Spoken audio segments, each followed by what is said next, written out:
설 연휴를 잘 보내고 계시는지요? 주일을 맞아 예배드리러 나온 모든 분들에게 하나님께서 복 주시기를 축원합니다. 미국 버지니아 알링턴에는 미국인들이 가장 성스럽게 여기는 무명용사의 묘지가 있습니다. 세계 1차 대전, 2차 대전, 또 우리 한국에서의 6.25 전쟁, 또 베트남 전쟁에서 나라의 부름을 받아 전쟁에 참여했다가 전사한 신원 확인이 불가능한 용사의 묘지가 거기 있습니다. 대통령과 미 의회에서는 나라를 위하여 전사한 무명의 용사들에게 메달 오브 아너라 해서 미국의 최고 명예 훈장을 추서했습니다. 그리고 엄선된 병사로 구성된 제3보병연대가 밤낮으로 무명 용사의 묘지를 지키고 있습니다. 여름철에는 30분, 겨울에는 1시간씩 위병 교대식을 하는데 많은 관광객들이 나라를 위하여 피 흘린 그들의 헌신에 감사하며 존경을 표하고 있습니다. 미국은 세계 여러 나라에서 전쟁에 나가서 국가 이름으로 전쟁에 나가서 전사한 자국 국민들의 유해를 찾아서 본국으로 이송하는 데 엄청난 비용을 들입니다. 몇십 년이 지나도 그들의 유해를 찾는 일을 포기하지 않고 있습니다. 우리나라에도 서울 동작동 국립현충원에 무명용사의 묘지가 있습니다. 우리가 2000년대 들어오면서부터 우리나라도 국방부 유해 발굴 감식단 발족되어서 6.25 전쟁 때에 전사한 유해를 찾아서 또 이렇게 가족의 부모로 돌려보내는 보훈 사업도 하고 있습니다. 침략과 고난이 계속되는 역사의 질곡 속에 오늘 우리가 이렇게 평안하게 설 명절도 지내고 이렇게 예배 드릴 수 있는 것, 나라를 위하여 희생하고 헌신을 감당했던 이 무명의 용사들이 무명의 섬김이 되어 있음을 놓치지 말아야 하겠습니다. 오늘 읽은 성경을 보면은 이름이 드러나지 않는 한 무명의 섬김이를 통하여 하나님의 구속 역사가 진행되고 있음을 우리에게 알려주고 있습니다. 믿음의 거장이라 할 수 있는 아브라함도 세월의 흐름과 함께 사랑하는 아내 사라와 사별하는 이별의 아픔을 겪습니다. 힘겨운 이민자의 삶을 살면서도 남편 허물이 있지만은 참 주로 섬기며 따랐던 아내 사라였습니다. 아내 사라를 위하여 매장지를 준비해야 했던 아브라함의 슬픔, 또 아내 사라가 남긴 빈자리가 얼마나 컸겠습니까? 이제 아브라함에게 마지막으로 남겨진 일이 있으면은 그것은 아들 이삭을 위하여 신부를 구해주는 일이었습니다. 하나님께서 아브라함에게 너와 내 자손에게 이 땅을 주겠다고 하면서 땅의 모든 족속이 너로 말미암아 복을 얻으리라 받으리라고 했습니다. 그렇기 때문에 이삭의 결혼은 한 개인의 문제만이 아니라 아브라함의 복을 이어받을 우리 모두의 관심사가 아닐 수 없습니다. 그래서일까요? 창세기가 50장으로 되어 있는데 제일 긴 장이 이삭의 아내를 구해오는 24장이 가장 긴 내용을 담고 있습니다. 아브라함은 이삭의 아내를 구해오는 일에 자신이 가장 믿을 만한 자신의 재산을 관리하고 있는 늙은 종에게 이 일을 맡깁니다. 24장 2절에 보니까 아브라함이 자기 집 모든 소유를 맡은 늙은 종에게 이르되 청하건대 내 허벅지 밑에 내 손을 넣어라. 내가 너에게 하늘의 하나님 땅의 하나님이신 여호와를 가리켜 맹세하게 하노니 너는 내가 거주하는 이 지방 가나안 족속의 딸 중에서 내 아들을 위하여 아내를 택하지 말고 내 고향 내 족속에 가서 내 아들 이삭을 위하여 아내를 택하라 라고 했습니다. 아브라함은 이삭의 아내를 구하는 일이 너무나 중요했기 때문에 늙은 종에게 가장 엄숙한 선언을 하게 하고는 맹세를 시키고는 이 일을 맡깁니다. 대부분의 구약학자들은 이 아브라함의 늙은 종이 엘리에셀이라 추정을 합니다. 하지만 성경은 그의 이름을 따로 밝히지 않습니다. 어떤 의도가 있겠지요. 늙은 종이 아브라함에게 물었습니다. 이삭의 신부를 찾았는데 그 합당한 사람 찾았는데 그녀가 만일 나를 따라서 이 아브라함이 사는 이 땅으로 오려고 하지 아니하면은 주인의 아들을 그리로 데리고 갈까요? 라고 묻습니다. 이 질문은 이삭의 아내를 찾는 동안 아브라함이 죽을 수도 있다는 전제가 있습니다. 아브라함의 고향까지가 얼마나 먼가 하니까 700km 정도로 떨어져 있습니다. 그것도 뭐 울퉁불퉁하고 그렇지 않겠습니까? 이런 자동차도 없는 그 시절에 그 먼 곳까지 그렇게 여행을 하면서 또 이제 신부를 이제 찾는데 그렇게 하다 보면은 이게 한 달, 두 달, 몇 달 걸리다 보면은 아브라함이 세상을 떠날 수도 있다는 것입니다.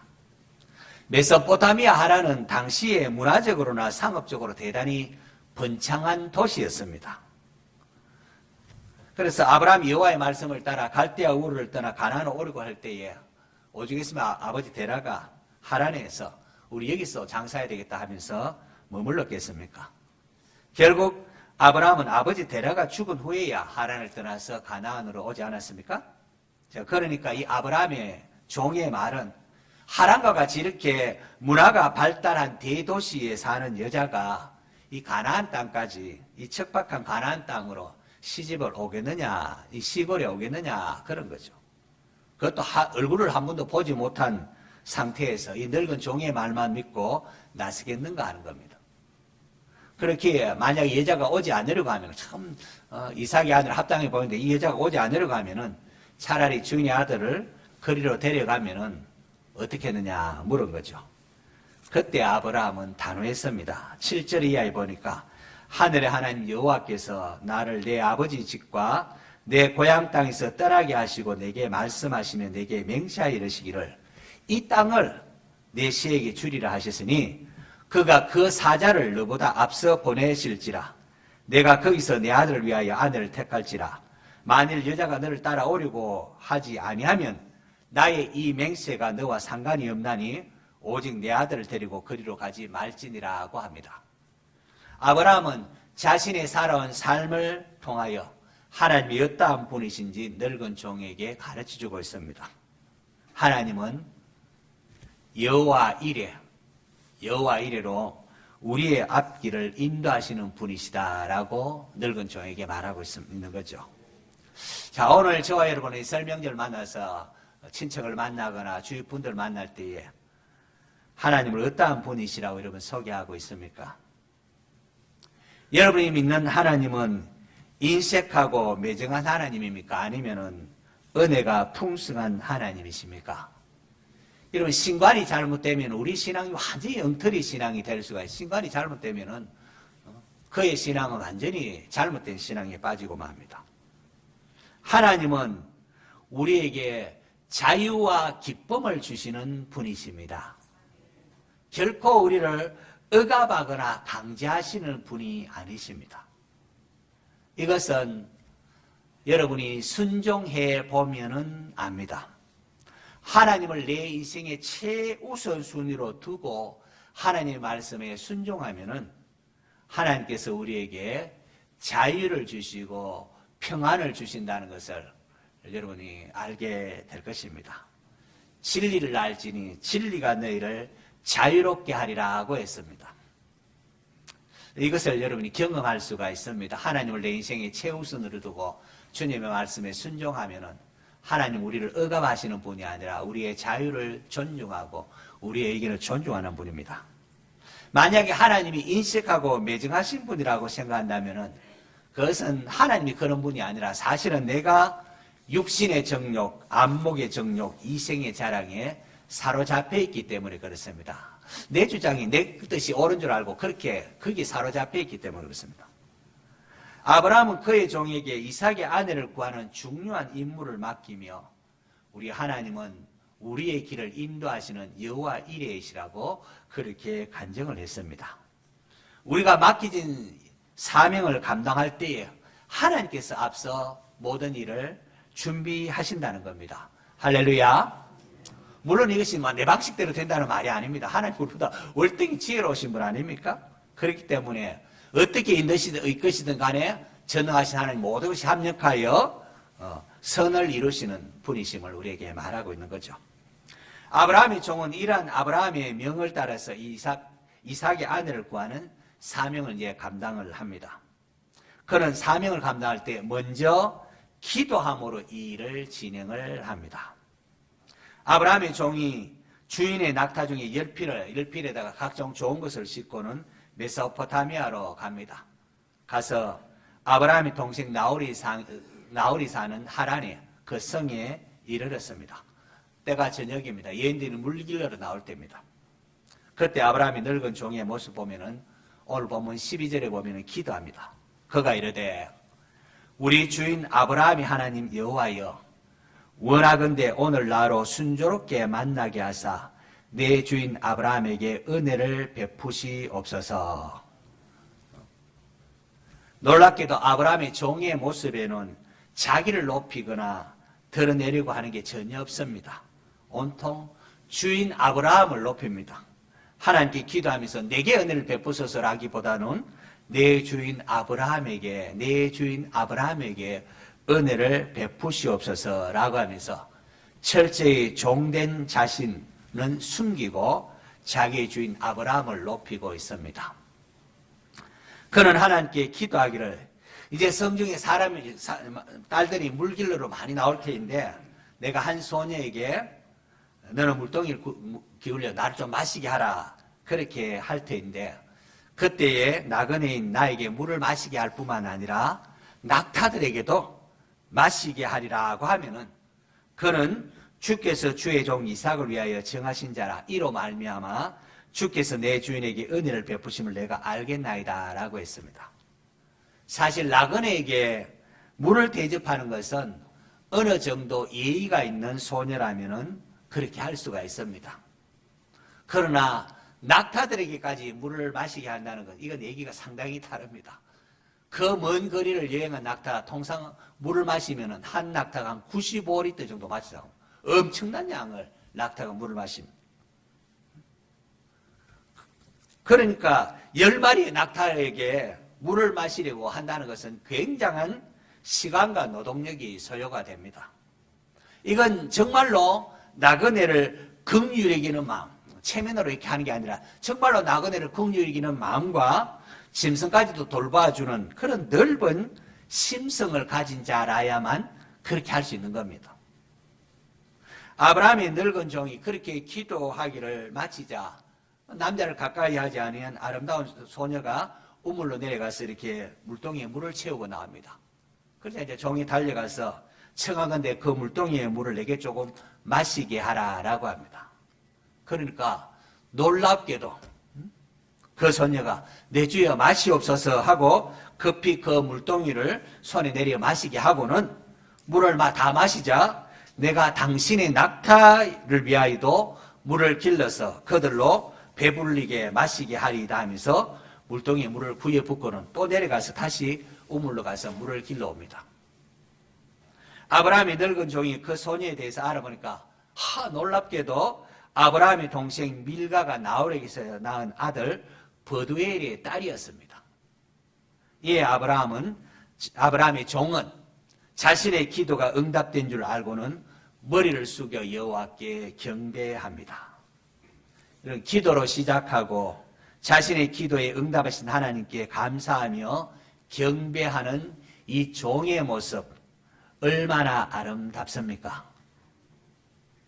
저와 여러분도 그럴 수 있기를 바랍니다. 어떤 일을 만났을 때 이 일을 어떻게 먼저 한다고요? 기도로 시작을 하십시오. 성경 볼 때도 기도하고 있고 어떤 일을 할 때에 기도함으로 시작을 하시고 또 기도 응답 받았을 때 잊어버리지 아니하고 그 기도 응답 받을 때에 감사하는 그런 모습이 우리에게 있어야 합니다. 사실 아브라함의 종은 나이가 많은 종이라서 경험도 많습니다. 또 성실합니다. 그럼에도 불구하고 자신의 맡긴 사명을 감당함에 있어서 자신의 지혜와 경험에만 의지해서 행동하지를 않았습니다. 그는 기도로 시작하고 기도로 마치고 있습니다. 잠언 3장에 보면 너는 범사의 그를 범사의 하나님을 인정하라. 그리하면 내 길을 지도하시리라고 했습니다. 오늘 저와 여러분은 어떻습니까? 무슨 일을 할 때 하나님 의지하고 있는지요? 기도할 수 있는데 우리가 염려하고 근심하는 데 얼마나 자주 빠집니까? 하루 일과를 시작하면서도 하나님께 기도하고 하루 일과를 마칠 때도 하나님께서 오늘 하루 나에게 베푸신 은혜에 감사하는 기도로 잠자리에 드시기를 바랍니다. 이렇게 기도를 시작하고 기도로 마치는 이런 모습이 있으면은 점점 하나님 나와 동행한다는 것을 여러분이 발견하게 될 것입니다. 아브라함의 종은 주인의 명령을 따라 참 가보지 않은 미지의 길 메소포타미아까지 먼 길을 갔습니다. 하지만 그는 혼자 간 것이 아니었습니다. 모든 일을 알고 계시는 전능하신 하나님께서 그와 함께 하셨습니다. 그리고 종이 기도할 때 하나님께서 적시로 또한 응답해 주셨습니다. 앞서 주인 아브라함이 말한 것처럼 하나님이 앞서 그의 사자를 보내사 이삭을 위한 신부를 예비해 놓고 계셨던 것입니다. 이것은 오늘을 살아가는 우리도 마찬가지입니다. 우리 살아가는 날 여러 가지 어렵고 힘든 일이 많습니다. 하지만 이 험난한 인생길 우리가 홀로 걸어가고 있는 것이 아닙니다. 임마누엘, 우리 예수님의 이름이 임마누엘 아닙니까? 하나님 우리와 함께하고 이 땅에 오셨습니다. 성령님을 보내서 우리와 함께하고 계시는 하나님이십니다. 성도 여러분, 험난한 인생길이라 할지라도 하나님이 우리와 함께한다는 사실을 놓치지 마시기를 바랍니다. 우리가 이 사실을 알면 그래, 전능하신 하나님이 나와 함께 하시죠. 베텔 하나님이죠. 여기 하나님이 계시는 거 내가 알지 못하였도다. 이 고백처럼 하나님이 나와 함께 한다는 사실을 알게 되면은 우리가 담대할 수가 있습니다. 참 평안을 누릴 수가 있습니다. 하나님이 나와 함께 한다. 임마누엘의 하나님을 믿을 때에 하나님께서 기뻐하시고 영광을 받으십니다. 다시 말합니다. 성도 여러분, 인생길을 홀로 걷는 것이 아니라 하나님께서 우리와 함께 동행하고 계신다는 사실을 잊지 마시기를 바랍니다. 하나님과 동행함을 분명히 인식하려고 하면은 아브라함이 종이 했던 것처럼 수시로 하나님께 기도하면은 됩니다. 그리고 기도 응답에 대해서는 적시로 하나님께 감사하십시오. 기도 응답 받고 감사하면은 감사하는 자에게 하나님께 또 더 좋은 거 주시지 않습니까? 그러면은 하나님과 인격적으로 동행하는 것이 무엇인지 점차 깊이 알아가게 될 것입니다. 하나님의 구속 역사를 이루는 때에 아브라함에게 남겨진 마지막 가장 중요한 것은 이삭의 신부를 구하는 일이었습니다. 그 일에 성경은 이름을 밝히지 않는 한 종의 역할을 기록하고 있습니다. 이게 무엇을 의미하는 것이겠습니까? 우리가 주의 일을 할 때에 바로 이러한 모습으로 일해야 됨을 우리에게 말하는 것 아니겠습니까? 우리의 섬김이 자기를 드러내고 자기를 높이는 것이 되는 것이 아니라 이 아브라함이 늙은 종처럼 이런 아름다운 섬김으로 해야 된다는 거죠. 원래 우리 교회 표어가 참된 예배자 그리고 즐거운 섬김이라고 했습니다. 우리 모두 즐거운 섬김이가 되시기를 바랍니다. 처음 은혜를 받고 또 구원의 은혜에 감격했을 때에 참 많이 불렀던 찬송가가 찬송가 이제는 개역 찬송 323장 부름받아 나선 이 몸 참 많이 불렀던 것으로 기억이 납니다. 아마 우리 어르신들도 많이 불렀을 것입니다. 부름받아 나선 이 몸 어디든지 가오리다. 괴로우나 즐거우나 주만 따라 가오리니 어느 누가 막으리까 죽음인들 막으리까 아골골짝 빈들에도 복음 들고 가오리다. 소돔 같은 거리에도 사랑 안고 찾아가서 종의 몸에 지닌 것도 아낌없이 드리리다. 종기 영광 모든 것에 주님 홀로 받으소서. 멸시천대 십자가는 제가 지고 가오리다. 이름 없이 빛도 없이 감사하며 섬기리다. 은혜 받고 많이들 불렀는 찬송가인 줄 아는데요. 오늘 우리의 모습 어떻습니까? 이 구원의 감격으로 고백하며 참 불렀던 이러한 고백으로부터 멀리 와 있지는 않습니까? 그저 돈돈하는 세상 물길에 휩쓸려서 우리도 돈을 숭상하는데 만몬에 우리의 마음이 빼앗겨 버리고 정말로 우리가 달려가야 할 길, 하나님 나라를 세우는 일, 주님 말씀 따라서 이웃을 내 몸같이 사랑하는 이런 일에 우리가 너무나 소홀히 하고 있지는 않습니까? 온통 세상에서 떵떵거리는 그런 삶을 꿈꾸고 있지는 않습니까? 목회자들마저도 아골골짝 빈들은 멀리하고 그저 아주 부자 도시에 안정된 목회지만 추구하고 소돔 같은 거리에도 사랑 안고 찾아가고 라고 했는데 성소수자에 대해 불쌍히 여김보다도 이데올로기에 빠져서 저주와 정오에 사로잡혀 행동하지는 않습니까? 종기 영광 모든 것에 주님 홀로 받으셔야 하겠는데 종된 우리가 종기 영광 받으려고 하는 모습들, 인정하지 않는다고 시험에 들고 하는 이런 모습들 우리에게 가득하지는 않습니까? 저는 이 아브라함의 늙은 종의 아름다운 섬김을 보면서 종으로 이 땅에 오신 예수 그리스도의 모습이 떠올랐습니다. 인자가 온 것은 섬김을 받으려 함이 아니라 도리어 섬기려 하고 자기의 목숨을 많은 사람의 대속물로 주려 함이니라고 했습니다. 이 무명의 섬김인 아브라함의 늙은 종을 보면서 우리의 섬김이 어때야 되는지 올 2024년 우리가 어떠한 자세로 주의 몸된 교회를 섬기며 가정을 섬기며 직장에서 섬겨야 될지 돌아볼 수 있기를 바랍니다. 릭 워렌 목사님이 이제 은퇴를 하신 걸로 알고 있는데요. 이런 말을 했습니다. 전 세계 그리스도인의 10%가 많은 그리스도인들을 하는데요. 그 그리스도인의 10%가 진실한 종으로서의 역할을 진지하게 감당할 때에 어떤 일이 일어날지 한번 상상해보라라고. 그리스도인이라는 사람들한테 10%라도 신실한 종으로서 역할을 감당하면은 이 세상이 어떻게 될지 한번 상상해보라고 합니다. 그렇게 하면은 얼마나 선한 일이 가득한 세상이 되겠는가 하는 겁니다. 그러면서 이런 질문을 던집니다. 당신은 기꺼이 그들 가운데 한 사람이 될 의향이 있습니까? 오늘 우리 자신에게도 한번 물어볼 수 있길 바랍니다. 저와 여러분이 바로 그 10%에 해당하는 신실한 종의 역할을 감당할 의향이 있는가 하는 것입니다. 10%만 그렇게 하면은 교회가 어떻게 달라질 것이며 우리나라가 어떻게 달라지며 원주가 어떻게 달라질 것인가 하는 거죠.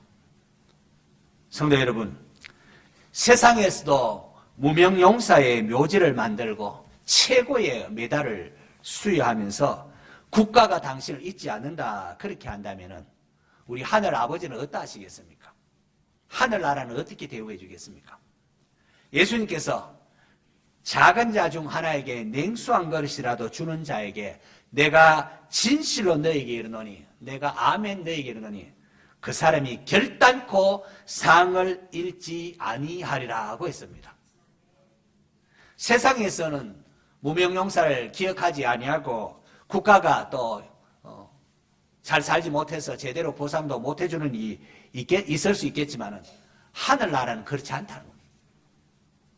이 땅의 행함과는 비교도 할 수 없는 영광스러운 하나님의 보상이 있습니다. 현재의 고난은 장차 우리에게 나타날 영광과 비교할 수 없느니라 라고 했습니다. 그렇게 예수님께서 의를 위하여 박해를 받은 자는 복이 있나니, 의를 위하여 박해를 받아 아유 불쌍하다 안 됐다 이게 아니라 주님 뭐라고 하시면 의를 위하여 박해를 받은 자는 복이 있다, 복이 있다. 천국이 그들의 것이며라고요. 나로 말미암아 너희를 욕하고 박해하고 거짓으로 너희를 거슬러 모든 악한 말을 할 때에는 너희에게 뭐가 있나니요? 복이 있나니요. 여러분 거짓말로 모함해 보시죠. 그 얼마나 속이 상합니까? 나로 말미암아 너희를 욕하고 박해하고 거짓으로 너희를 거슬러 모든 악한 말을 할 때에 너희에게 복이 있나니요. 기뻐하고 즐거워하라. 하늘에서 너희의 상이 큼이라 라고 했습니다. 그럼 우리가 올 한해 주의 일하고 남 모르게 이렇게 섬겼을 때 몰라준다고 섭섭해하지도 말고 오히려 모함을 받고 할 때에 기뻐하고 즐거워하라. 하나님께서 하늘의 상을 주시려고 하시는구나. 더 많은 상을 주시려고 하는구나. 그렇게 우리의 가치관을 말씀에 재조정하시기 바랍니다. 그래야 시험에 안 들 것 아니겠습니까?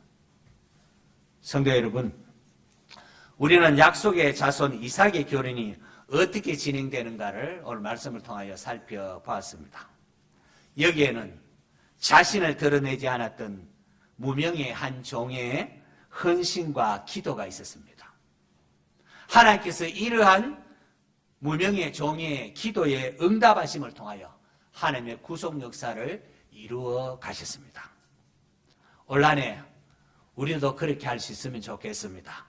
우리 모두 무명의 종처럼 우리 자신은 감추며 즐거운 섬김이로 살아갈 수 있기를 바랍니다. 주님을 높이고 하나님을 높이고 이제 나를 높이려고 하지 마시고, 세상은 몰라줘도 하나님은 다 알고 계시고 때가 되면은 여러분에게 큰 상을 내려줄 것입니다. 믿습니까?